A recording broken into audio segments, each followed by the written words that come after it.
Euzu billahi mineşşeytanirracim. Bismillahirrahmanirrahim. Elhamdülillah ve salatu ve selamu ala Resulillah. Hayat yolumuza ışık tutan hadisler. 2. چرایین ریا جیانا ما حدیث رسول خدا ددو إذا أحب أحدكم أخاه في الله فليعلمه فإنه أبقى في الألفة وأثبت في المودة. Biriniz din kardeşini Allah için sevdiğinde ona bunu bildirsin. Kuşkusuz bu yakınlığı daha da artırır ve sevgiyi daha kalıcı hale getirir. Dema yeke juva jibu xude hez biraya xwe Müslüman kiriye bila ve juvi raji beja. Çünkü ev muhabbet avan zedetir u haskirin avan mayendetir bike.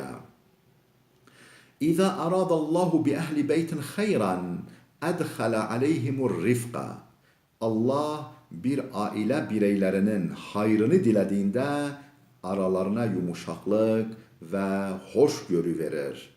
Dema Xude khera ehl maleke bive ye serhişkiyeş novorage sernermiye bexa novbeynavanda. İza asa'ta fe ahsin. Bilerek veya bilmeyerek bir kötülük yaptığında hemen ardından bir iyilik yap. Demata ne behamde xwa'u demata behamde xwa'u ne behamde xwa ne qancî kekiriya cehda qancî kejî bike da ve bigafrîna. İza teqada ileyke raculani فلا تقضي للأول حتى تسمع كلام الآخر. Bir hakemlik için iki taraf sana geldiğinde diğer tarafı da dinlemedikçe birinin lehine karar verme. Dema du taraf hatin nikte jibu ferwerdeyiye ki هيتا گوهخوا ندوی آلدن جی آلک را نئخا.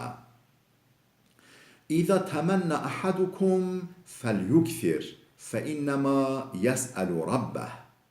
Biriniz Allah'tan bir şey dileyince çok dilesin. Çünkü Rabbinden istemektedir.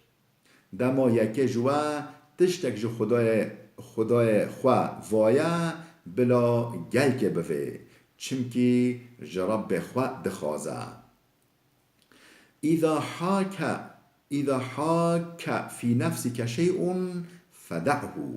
Bir şey içini tırmalıyorsa onu yapma. Dema tişteki dilete nerahat giriye ve neke. إذا حدث الرجل بحديث ثم التفت فهي emanetun. Bir kimse konuştuğunda sağına ve soluna bakıyorsa söyleyeceği o söz bir sır ve emanettir. Mrovek dema bipeyve lidura xwe binêre ew dibe xef û linikte emanete pêwist e tu ji kesê ra nebêjî. إذا دعا أحدكم فلا يقول اللهم اغفر لي إن شئت وليعزم المسألة وليعظم الرغبة فإن الله لا يعظم عليه شيء أعطاه.